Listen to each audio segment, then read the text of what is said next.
Monsieur Nakache, est-ce qu'avec ce tramway, CAF s'est positionné franchement sur le marché des villes moyennes?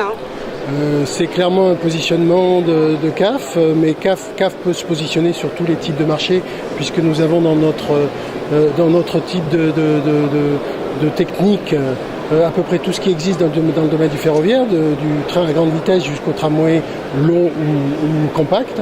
Mais il est clair que nous avons une spécificité pour les villes moyennes avec ce type de produit.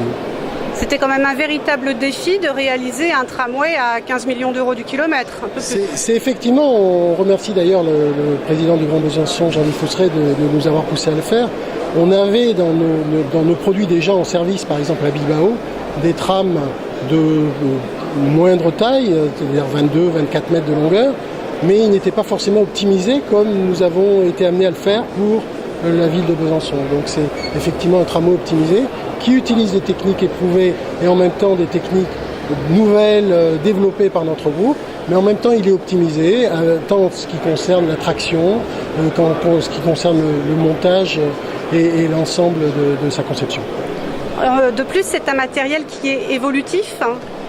Effectivement, il est très modulaire. Donc, d'ailleurs, le simple fait que les deux tramways, à la fois les rames proposées pour Nantes et proposées pour Besançon, soient issues de la même ligne, donc elles sont très très proches, mais en même temps elles n'ont pas la même longueur, ce qui prouve la modularité. À Nantes, il y a des caisses supplémentaires. Donc c'est effectivement un produit qui est évolutif. Rien ne nous empêche dans le futur, comme l'a dit Jean-Louis Fousseret, de faire évoluer ces rames en rajoutant des caisses, en augmentant sa taille. Et que représente cette double commande donc pour Nantes et pour Besançon en termes de plan de charge pour votre unité de production de Bagnères?